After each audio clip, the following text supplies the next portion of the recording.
他说：“我正补，我反补，我正补，我又反补啦！我正补，我反补，我正补，我又反补啦！” 5 seconds remain.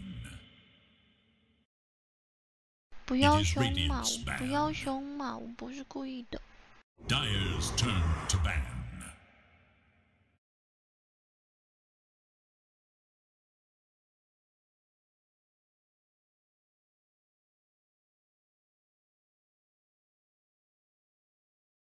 Express Dota! Express Dota! 10 seconds. 5 seconds. Radiant's turn to ban. Had to come back from this 0-2 now against Aster. It's gonna be wild.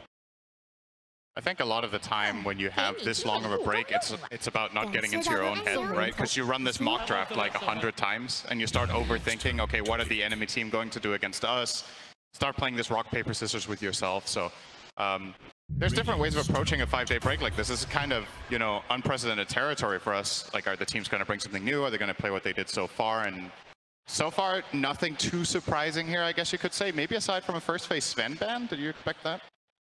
Well, we just spent 5 days preparing to give the Marcy first pick. So let's see what the plan is. We highly respect the Marcy. I think that Marcy is still the top contested hero at this year, I think, in terms of picks and bans, if I'm not mistaken. And I think Marcy is probably the most spooky Marcy that is out there right now. I think we usually ban everything.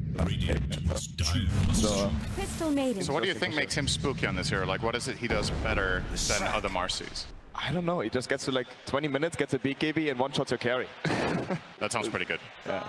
I like when my 4 does that. Yeah. So if I'm not mistaken, in the upper bracket when these two faced, Aster had Lesh every game, both games. They 2-0'd.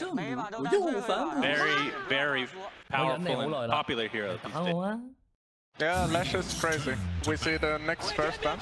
Wow. To enable the Lesh. So, I mean, very standard though. Like the maiden, I think maiden Leshrac is just pop up at this TI. Maiden is an insanely strong hero, and Lesh is probably the most contested mid lane hero right now. One of the most. 8 Broodmother is pretty interesting. What do you think about it, Toby? I'm the biggest Broodmother fan.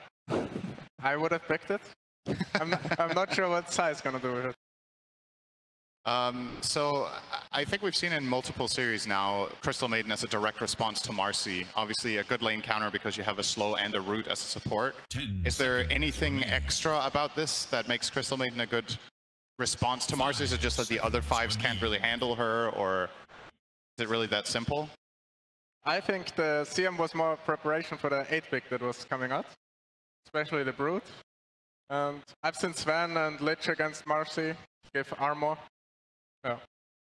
I think Maiden's just, in any case, probably a pick that you just would love to have in the draft from the beginning on. Just a strong laner and, I don't know, just rounds out a lot of holes already before the draft.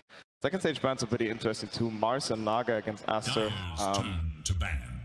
I mean, just high contested heroes as well. I think Naga is a Brood counter as well, right? But Mary carries love to lane against the Broodmother, so that's why they get it out. Aster, meanwhile, banning the Lone Druid. I mean, there's Matumba Man. There's one guy on Liquid. He's probably the best Lone Druid out there playing this hero, so no surprise with banning it. And the 1 HP hero is getting banned out as well, the Pangolier. Do you hit some crazy timing with Lone Druid Brood when you get the Lone Shard? Is that what they're considering, or is it just like in general a worrying timing that you're facing? Is it just like extra strong, or just a targeted player ban? I think what's scary about Liquid is that if they pick this Lone, they can flex it onto lanes. They might play carry or mid, because Mick is also very comfortable playing the carry role. So banning Lone Druid against whoa, spill great here. Banning Lone Druid against Liquid is just a safe shot in many cases if you're not sure what to ban. I was going to ask, what is left in the pool that's good against Brood? Because we've seen a couple of Brood games where they pick it relatively early and it's been punished. Spirit Breaker is obviously very good. There's Kunkka. Anything else come to mind for you guys? They still need a carry hero that can lane against Brood. 5 seconds. Yeah, that's true. Like, you see this Broodmother. The thing is, nowadays, I think Brood is almost always on the off lane. You don't really see it mid. So, the thing is, like, obviously, there's only a limited amount of heroes you can pick into this, right? You cannot pick any carry. So, I guess it's to assume that they're going to pick it on 18. Knowing Mane, he plays both Monkey King and Gyro, who I think both fare pretty well against Brood, right? They have a way of dealing with the Spiderlings once you get the Flak Cannon up when Brood gets level 6. Is there anything else you're looking... like, you're assuming this is a Marcy Brood lane, right? And you have the Crystal Maiden covering you. I guess most carries can kind of float this lane until Brood is 6 and then it gets super scary, or am I underestimating Crystal Maiden's impact on this lane right now? Are there some carries that just can't play this lane at all? I can see a patch coming for either team. Hell yeah. To pick. Radiant's turn to pick. First. Lina. Lich Lina. Wow. Okay, that's surprising. I didn't see that one coming. Double spellcaster. I mean, they're just setting into the Mika Lina. I think Mika loves this matchup against the Lashrak. It's one of the favorite ones that they actually like win like 60-40 or a bit much, more even. Sniper. And yeah, Sniper. After going for the 18 carry, it's a Sniper. Whoa. One of the only heroes that outranges Lina. If she's played as a core in mid, which is almost always the case. Technically. Yeah, that is the other one, which nobody plays. Thank you, Shannon. Thank you. 10 seconds. I can see mid Sniper. And Lash Carry. Lash Carry very good against Brood. 5 seconds. Do they flex it ever? Does Monet play Lashrak though? I don't think so. I think Aster's read here is that, okay, this Brood we can handle in the beginning with our Maiden, and we obviously have the Spirit Breaker rotation possibility, so we can get away with putting Sniper safe lane, and once Brood gets level 6, things might get dicey and they have to swap their lanes around, because Sniper cannot play this lane after Brood hits 6. It's actually interesting to see Sniper's response here, because usually Brood was a massive counterpick to Sniper. I want to say half a year to a year ago when it was played mid more. Sometimes the last pick Brood would just ruin his game, so... Yeah, like it's a double range against double melee offlane, right? Like main Sniper against Marcy Brood. How do you think it's gonna be like? I think Brood can play this lane. I think it's a pretty good Brood lane. I hope it's Lash Carry, to be honest. It's better? Yeah. Is it possible that Aster start at tri-lane for like a minute or two? That's what we've seen some teams do to try to shut down Brood in the beginning. You see Liquid banned out some of XXS's best laning heroes against Brood to prevent that they set a 1v1 and just play an aggro tri-lane, right? They banned out the Pango as well as the Mars, which XXS has been playing phenomenally this tournament. Are you kind of worried that a potential starting tri-lane from Aster is going to make Brood's game too difficult? Or are you happy as Brood that, okay, I'm getting shut down a little bit, but Matu's going to get a free game? No, Brood definitely needs a good start, so if they can give XXS a lane, where he can play 1v2, it's possible, but it's hard into Lich, I guess. So regardless of the position for Lesh, Team Aster looking for offlane, I assume, and Liquid position 1. Yeah, except if XXS plays Barrow. I'm not sure if he can play Spirit Breaker. Okay. But that is not out of the question, but I do think it's doable playing that. A thing I see on Liquid right now, what I would love them to like adjust in the draft a bit, is that they have no clear way of initiating at a certain point in the game. They have Marcy Lina, and let's say post 20 minutes or something, it's not the easiest to engage fights. And Lina and Lich, they want heroes to go in for them. So there's still a Matu pick coming up. I would love to see Liquid pick up a hero that like goes in first. I'm not sure what would fit that, because he also has to worry about the last pick XXS. Still got some time left though. You also would imagine that it would be nice to have the carry use Frost Shield, right? You're picking this Lich early against essentially nothing that Frost Shield counters in terms of defense, right? So at the time when they picked Lich, they saw CM Lich Spirit Breaker who have like basically 0 physical damage. So now that you've picked it in this manner, you would imagine Liquid have some sort of an aggressive plan. Like you said, carry goes in first, pop Frost Shield on him for the control. Or you put it on Marcy, but that doesn't really feel like that's maybe the most valuable. Bloodseeker is going to be the choice. That's interesting. I don't mind it. I'm not sure how this against Sniper. What do you think, Toby? I think it's really good against the Lash and Barrow, obviously. Yeah, it's good against Lash. I think they have Sniper problems. Yeah, there are some Sniper problems though, yeah, that's true. But I like the idea, like it goes in for the rest of the team. Rupture is a very old school counter. Bloodseeker is not so popular in this TI, but yeah, it basically fits the gap of like frontlining and sort of lockdown. It's not a stun, but it does like 50%.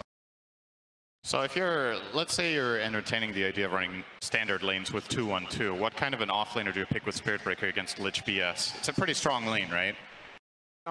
Melee hero. Not a range? Not like Viper or something then? I think it's too hard. So XXS would have probably like to play any of the like 4 last bands of Liquid. Yeah, so, all right, they have made up their minds. So it's going to be another melee hero. It will be the Underlord. The ultimate choice. That's interesting. What do you make of this? I'm not sure. So, I mean, both drafts are very interesting. Like, it's actually tough to play. The mid matchup is going to go pretty well for Liquid. They got the Lina against Leshrac matchup. He is playing against Ibarra, which has always been a bit annoying for her to deal with because he gets on top of you. I'm not sure what the bottom lane is going to go like. This entire Bloodseeker Lich Pretty against... good for Bloodseeker, but he shouldn't feed on... Yeah. And free brood game in my book. Free brood game? Yes. You're both taking... Yeah, I mean, I'm thinking. Like, I think Liquid has like a pretty good shot, but I think Aster is OP here. I'm telling you Aster.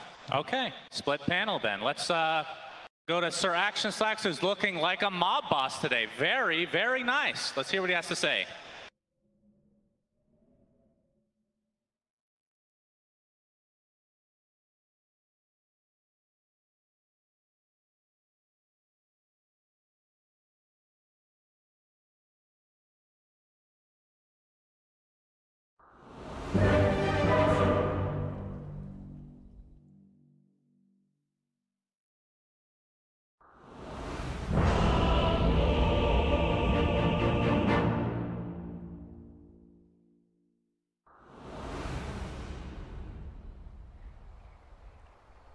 不要凶嘛，不要凶嘛，我不是故意的。 Prepare yourselves for the main 我正 event. 补，我反补，我正补，我又反补啦！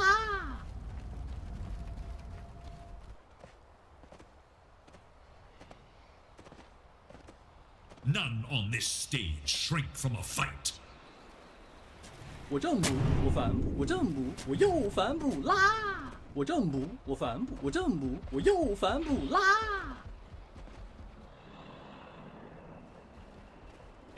Number 1. Tundra, I didn't even get your thoughts on the draft here. Yeah, I mean, I feel like it's interesting that you have this much time to prepare and you don't really know what to expect. And I would say, as far as surprises go, I feel like Aster are bringing something new here. They do get this D ward, by the way, worth mentioning, as a little bit of a head start for them in that mid lane. They're bringing some stuff here that we haven't seen them play that much. They're playing the Underlord on XXS, the Spirit Breaker on Boboka. I don't think they played these heroes much, if at all, in the playoffs, whereas Liquid are more sticking to their guns of what we've seen. So this is something I'm very curious to see throughout this day in the next series as well, like how the teams prepare and have different approaches. I'm not going to say one is better than the other because I genuinely don't know, but it seems like the mentality or the approach is That's the thing about having this many days off, is the theory crafting probably gets to the point where it's not even helpful anymore. We're going to see the rebound here from Boxy, but Siamese Cat's going to be A-okay. And it looks like the bounties have been split evenly to start us off here for today. Yeah, and it will be the expected lanes here. So bottom lane will be Brood together with Marcy against Maiden Sniper. Mid is Lesh against Lina. And finally top lane, Underlord, Spirit Breaker facing off against Lich Bloodseeker. So as we talked about on the panel, probably a slight edge in the mid lane to Mickey here with the Lina matchup against Lesh. We've seen this played a decent amount this tournament. Lesh has been incredibly popular, and Lina has been one of the best responses that we've set our eyes on. Speaking of which, setting eyes on, Boboka is playing very aggressively onto Insania, skilling charge level 1 for some damage.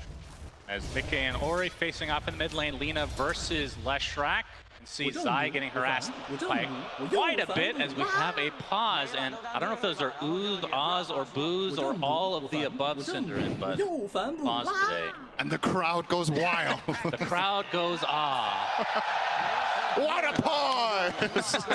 You will make a nice smelling. So I imagine we have a small tech issue. We have not been given a reason just yet for why this pauses, but this gives us a little bit more time. All right, so disconnect from Insania makes it seem well, like I've heard some players have to change their chat wheel to be not GG, but of course that might not relate to these teams at all, considering they're all good manner players. Yeah, I wouldn't imagine a player like Insania having GG in his chat wheel, but yeah, you never know. You'd be surprised. You'd be surprised once you know, you might have your opinion on players and then you meet them in real life. It's They can be a totally different beast, you know? Never meet your heroes, and that's why I regret ever meeting Sir Action Slacks. He was your hero? That's true, actually. That wasn't accurate at all. I just wanted to throw that out there regardless. The conclusion is never meet Slacks. Yes. That was what I was trying to get across. Appreciate it. And that's why you're here. You're analyzing my thoughts. Telling you what you wanted to say. That's right. 不要凶嘛，我不是故意的。 Tell me, how does Zai play Brood this game? Yeah, so it sounded like, so Toby is quite the Brood specialist, right? And it sounded like he thinks this should be a free lane for Brood. I don't play the hero much. I feel like, from my perspective, Maiden Sniper probably does okay, at least for a few levels. Once Brood gets level 6, you're screwed down here as Maiden Sniper. You have to evacuate and solve it, but that's where Aster have a hero like Underlord who could go there. They could park the Lesh there if they really have to defend the tower. But for starters, I would imagine this double ranged lane does fine against Brood. Zai will just try to stay alive, get some CS where he can.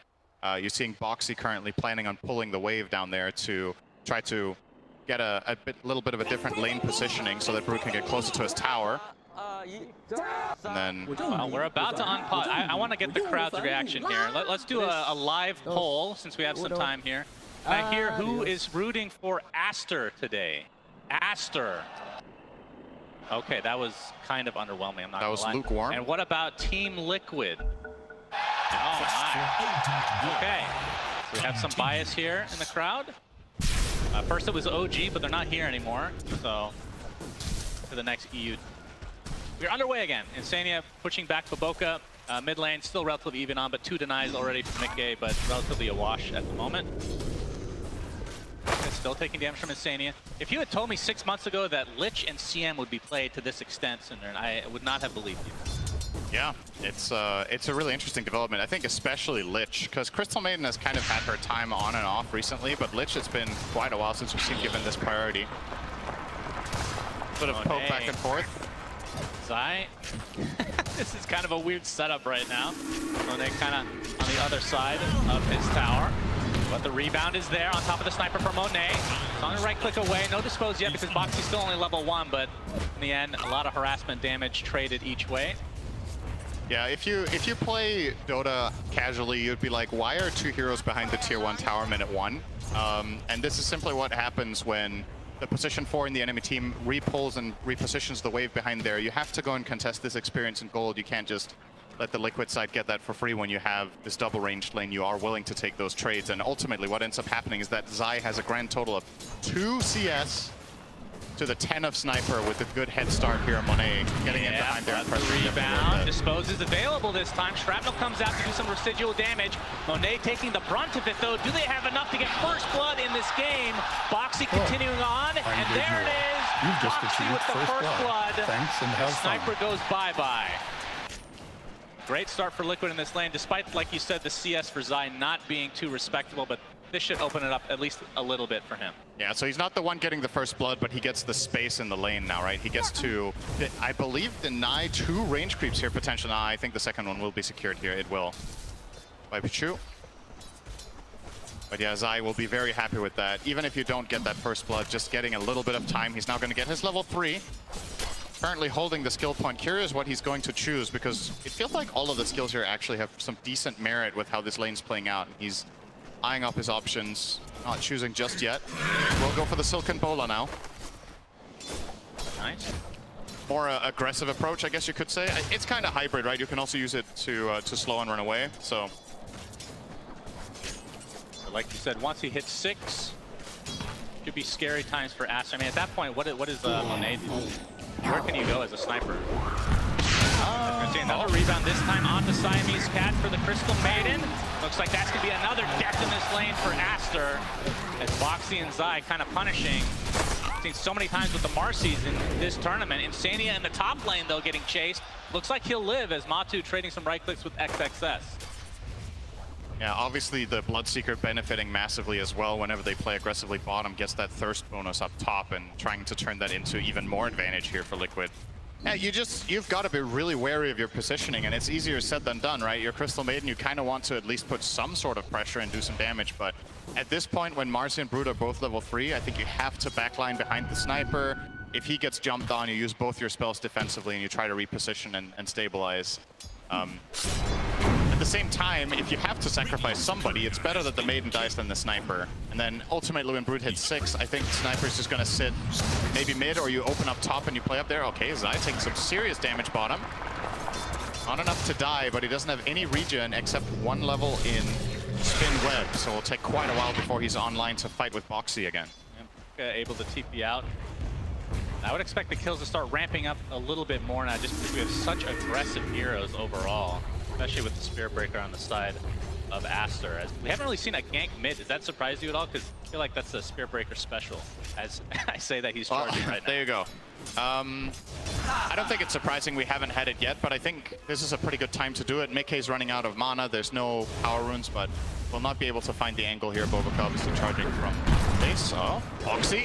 Trying to turn this around onto Monet, as Zai's going to be able to get the Insatiable Hunger off as well, and Monet's in a lot of trouble with the Frostbite, dealing a lot of damage to Zai in the meantime, as Boxy looking for another kill for himself onto Monet. That is the second just for him. I'm not even sure if Zai was in range for XP at that point. I'm sure if Boxy got all of it, they don't really mind. Again, it's a matter of just giving Brute the space here to recover the CS in the lane. Zai currently sitting on 1-0 and 2 in terms of KDA, so... Oh, the charge coming from the other side from Boboka, but Boxy is ready for this, but the Split Earth is there with the Pulse Nova. Mickey taking tons of damage, does get off a good LSA, but it does not save him in the end, as Boxy getting run down now by Ori's Pulse Nova. Double kill for him. And Zai, now that they know he's left to his own devices, they can kind of harass him out of lane to a degree. Oh my god, look how many creeps are mid too. They get the double kill. This is 2 full waves and a siege creep just hitting this tower. So first of all, you get a lot of tower damage in here, but the death stings that much more for the Lina, losing effectively a full wave. Getting low, and Boboka's charge will finish the job, as Aster now all over the map, as we kind of expected with the draft. Able to take full advantage of this space cow. Yeah, and this is the luxury you have in this position with having this Underlord top. It's hard for Matu to put meaningful pressure onto XXS, who's running a Bracer and Ring of Health. He's just buying a full self-sustained build. He's going to finish his Vanguard now as well, coming out on the Courier.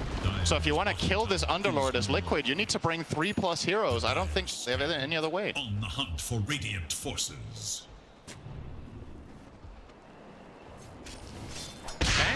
No comms at all. Interesting strategy at TI-11. Monet. The bottom. They do get that tier 1 tower, like you said, but very even game despite that. And top lane is the one we haven't really talked about too much, but Matu... Maybe they were all watching Naruto. What's that? Maybe they were all watching Naruto. That's true. I mean, I talked to a couple Liquid members as well during the break, and I mean, they couldn't find Scrim, right? None of these teams probably could find many. Kind of a weird situation, and you kind of overanalyze probably. I think taking some days off was probably pretty important for a lot of these teams just to reset, because especially for Liquid, who had all that momentum, that I don't know, I would have been super drained. The overall consensus that I gathered was that I think most teams, if not all of them, took 1 to 2 days off and then started getting back into it. You know, you take a little bit of a break, make sure you don't overwork yourself. Because it is very, very mentally taxing to prepare for these games, and you've obviously played a very long tournament already to get to this point, so getting that little bit of a breather, definitely helpful. Aster with a... I don't know if we should call this a recovery. Obviously, the bottom lane was not going too hot, but the rest of the map looking very good, and with that rotation bot where they killed Zai, they managed to take the tier 1 tower. They almost got the tier 1 tower mid as well, minute 8, which is very good news for Aster. Zai? He wants to go on Monet, but he's going to get Frostbite and charge already at half HP, and Monet could just right-click from afar as the charge connects, and one more right-click should do it, although Siamese Cat nets himself the kill with another Frostbite. And this Broodmother feels like it's getting shut down a bit in the last couple minutes. I love playing Spirit Breaker against this hero, I gotta say. It feels so rewarding and so powerful that if Brood shows at any point, you get this connection, and Crystal Maiden is a great support to play it with in the early stages because you have this long route and slow. You see Pichu in this game choosing to max out Frostbite, which we've seen sometimes. It varies whether people prioritize Frostbite or Crystal Nova, but against the Brood, the route is just so good to allow Sniper to get in all of that damage. Let's see if Monet's skills assassinate or not, because we've seen different sniper builds here on level 6, whether you take that route at all, or if you focus on maxing out headshot.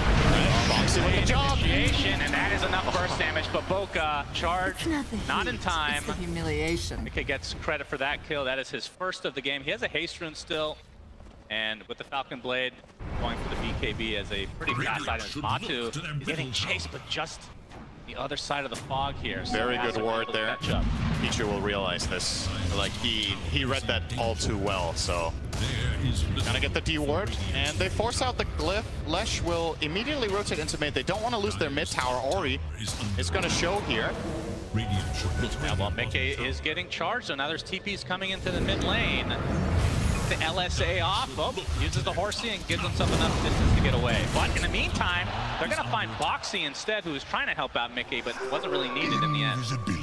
Yeah, it looked like Boxy was trying to find an angle where he could maybe get a dispose onto the Lesh rack, but what Aster did really well there was that they rotated not only the Lesh, but also the Crystal Maiden in the tree line. So when Boxy did try to go for that, it just gets frostbitten from the side and does not find any move. At the very least, the good news for Liquid here, bottom tower will be claimed. Brood is starting to build a new home here, as Brood does. I wonder what build Zai goes here. We've seen a lot of Broods go this Arcane Boots into either Pipe or Wraith Pact, these kind of auras. I assume this game will be no different, but I wonder what the priority will be. Pipe is pretty freaking good. Yeah, there's a lot of random magic damage, and it's a great way of keeping your spiders alive during fights. He is taking control of the bottom lane. I mean, that's the one thing about transitioning out of this lane. Brood, he'll just take over. It has to be so careful with showing on the lane, though. He's actually showing his hero, and that means he's opening himself up to being charged at any point. Yep, all they need is a little bit of vision here as members of Aster in the cover of smoke, Zai in the trees, but his spidey senses are tingling for once that actually quite literally. Yep. Looks like he'll be okay, so a little bit of wasted time, although that he's in the area. Wasted though. Pops. Oh, Crystal Nova just off. Actually did connect, and now they have the vision. There's the charge from Baboka. In comes XSS as well. And that is a big kill onto Zai. It took some time, but it worked out, and now XXX can just go back to where he came from. This is a pretty cool duo of heroes that we like never see played. The Spirit Breaker plus Underlord combo. You charge someone, you Fiend's Gate in, and Spirit Breaker has that natural follow-up that he needs. This hero's one of its weaknesses, even though it's one of the best roamers in the game, is that it doesn't really solo kill very well. But you know, if you have something like Underlord connecting or Sunstrike, like whatever it is at your disposal, then situations can suddenly look quite promising. Baboka with a charge, no rune here. Boxy is here. Nice pit of Malice though to the dispose, keeps XXS at bay. Already at half HP, and in comes the Lich as well. But look, 4 members of Aster are continuing on here as Insania gets off his Chain Frost. Looks like he will drop in the end, as Matu has finally come to play, but the Laguna Blade on top of the Rupture is enough to find himself a kill. Now the focus is on to Baboka, but the Striker gonna get the brunt of the damage, as Boxy gets the stun off, and Baboka will be next. Big turnaround here for Liquid. Great transition from Matu. And they make sure to bring the numbers there. Matu coming in, Lina with the double damage. It's just too overwhelming. And Monet, yeah, would have probably been wise to not get involved there. You can understand why he's trying to help out his teammates, but Boxy isolates him with the rebound dispose combo, and once Sniper is repositioned, he's not getting out of there. Does not have any way of repositioning himself for now. Wonder if he's going to buy a shard later to try to help with that, but for now, obviously going a pretty standard route, Mask of Madness to Wraith Bands and Treads, eyeing up the Dragonlance, Pike, another way to reposition, of course. And he should need it this game, but you got to be feeling really good if you're Liquid with that exchange, though. Yep, absolutely. The lead has slipped into their side, just barely though. As we get into rehash this conversation again, Cinder, you know where I'm going with this, I'm sure, but Tier 5 neutral. The old Roshan. And we're gonna see another strike onto Insania. Ori is in the area, gets off the Lightning Storm, but the Frost Shield ends up mitigating a bit of damage here and forces the rest of Aster away, as this is taking just too long. They get a high 5 for their efforts. Which team would you say has the advantage in the Roche pit, both killing and fighting in the area? I guess for killing, I would imagine Liquid does it maybe a little bit faster. It's kind of close.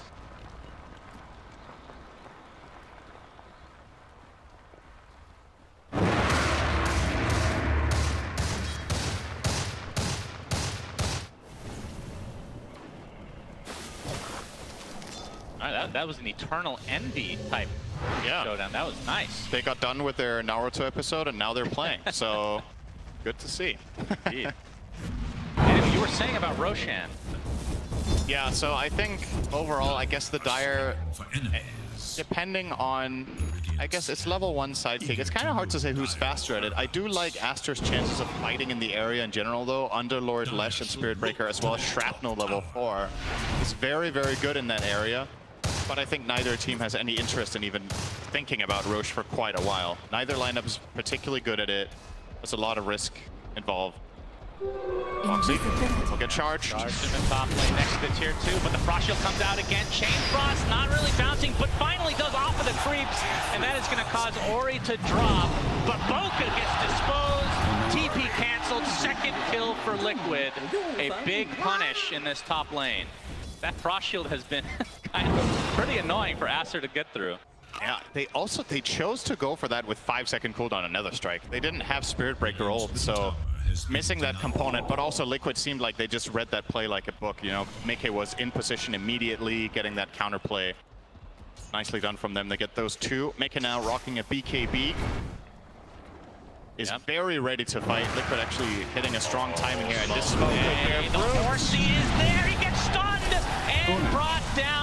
Huge kill for Liquid, but XXS has come to play with his ult. Gets off the nice Pit of Malice and Firestorm. Insania looks to be the sacrifice at the very least, but Mickey and Monty want to continue to fight potentially. They're going to try to focus onto the Crystal Maiden, and a nice stun from Foxy on the 2 heroes with Mickey's LSA to follow. 4 dead for Aster, and Liquid, I mean, they got the big kill to start, and Aster still wanted to fight, and they get punished. Yeah, just Lesh didn't get to play his hero there. Got chain stun completely, rebound into the LSA, took the full burst there from Mickey, and they get that job done easily. You're going to see on the replay here, so really nice way to open this with Boxy getting the rebound. They kill the sniper before any assistance arrives. As XXS comes in and does kill off the Lich, it's a pretty small consolation prize. Nice fear here, by the way, from Insania, stopping that freezing field. Coming up soon. Yep. Which absolutely destroyed. Perfect. My Triple God. stun into double stun. And that was the Bloodstone reveal as well on the Lesh, and it just gets destroyed. Not literally, not a Kyle. But Baboka now in the bot lane. He's going for the Shadow Blade. Regeneration. Zai, again, he's just been chilling in the bot lane. He's close to finishing his pipe, and we talked about the amount of magic damage that Aster has. That is going to be a huge pickup for them.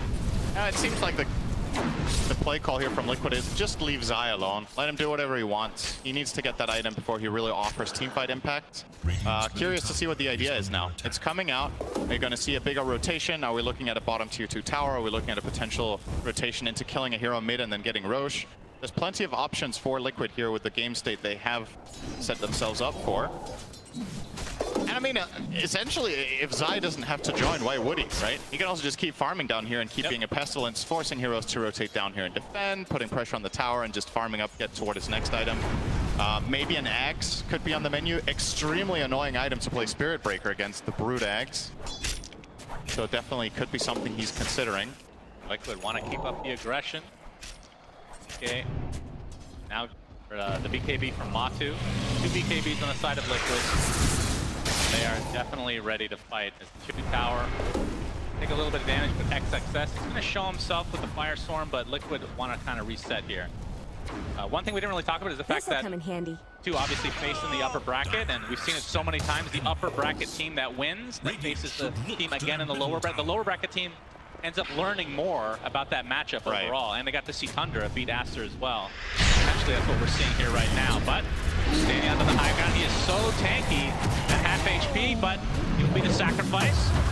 As it looks like it's going to be a trade for the position 5s. Nice freezing kill coming out, but it only delays the inevitable. Oh, they ruptured Lash. Yep, he gets his Bloodstone off just in time as Matu pops a BKB, but the Lash is dead. Laguna Blade into the grave, and Baboka getting chased, but a nice Pit of Malice, keeping Boxy and company in this area, but the Dispose comes out on Baboka, but he does have the status resistance, and gets the charge off. That right click is coming for him. Is that enough? It doesn't look like it. He shall live. What an amazing escape from Baboka there, turning around to dodge the stun and then finding the charge through everyone to survive.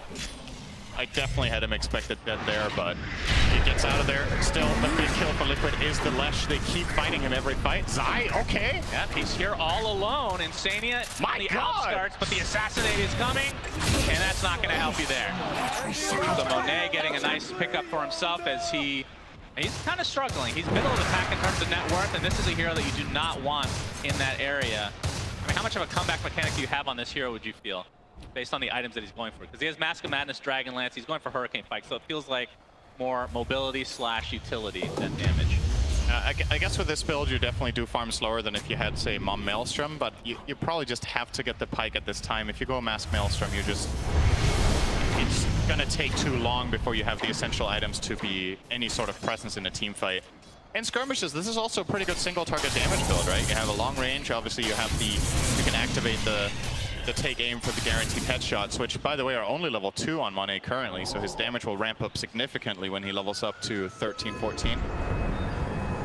Oh, Matu getting charged, and there's a Fiend's Gate here as well. He pops the BKB, but still gets stunned. That is 4 members of Aster, and that is a nice pickup for them. Very nice team play, and now, I mean, the Fiend's Gate is so cool, but Mickey in the area, he's in Viz right now. Oh, the Assassinate does not connect, but they still get the stun.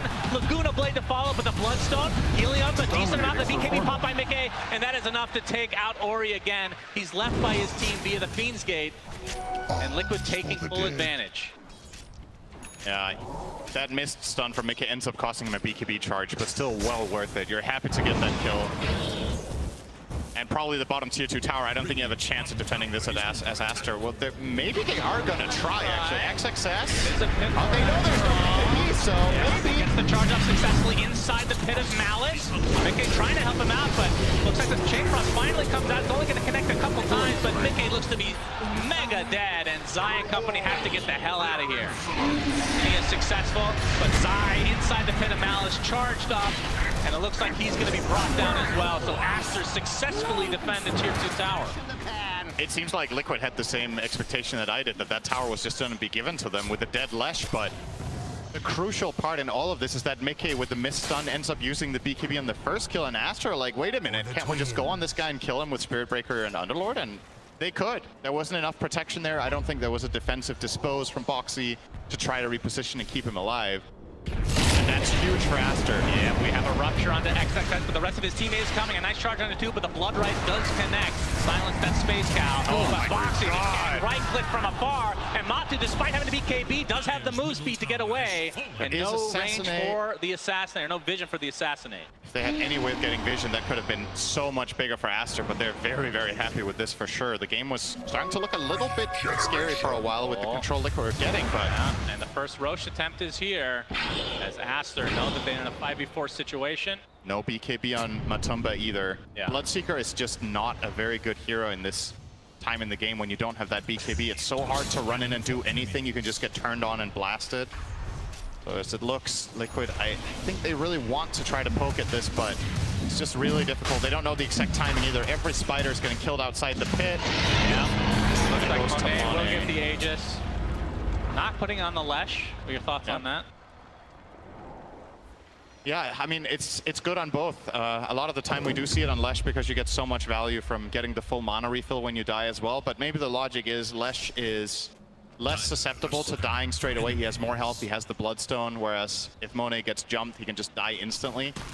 And this way you also maybe open up a little bit more for the potential of poking top tier 2 tower with just the sniper. Lesh needs to go closer and expose himself to do that.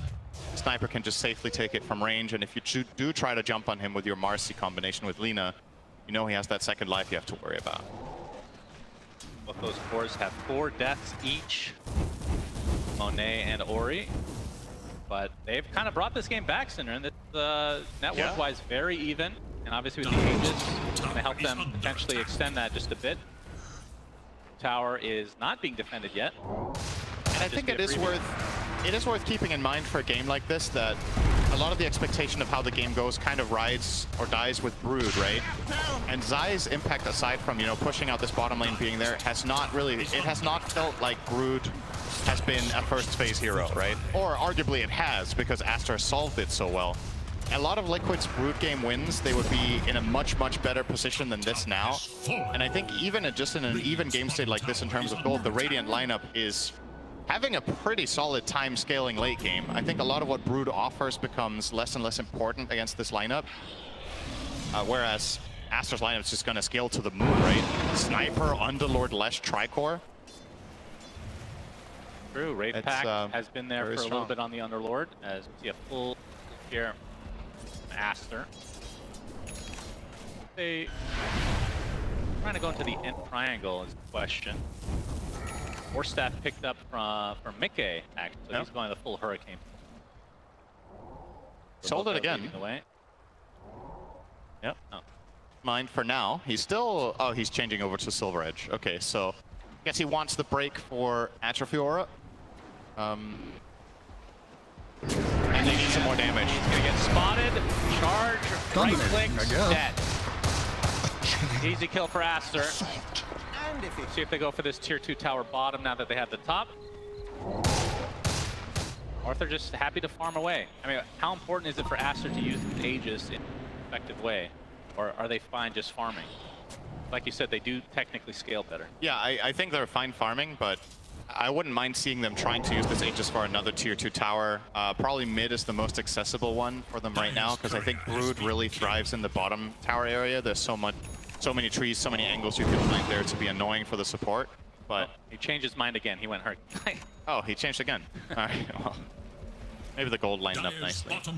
Liquid are not too phased by the Aegis, though. They're still gonna look to cross the river and maybe make an aggressive move. They do have a double damage on Mickey, which would be really nice for them to put to use.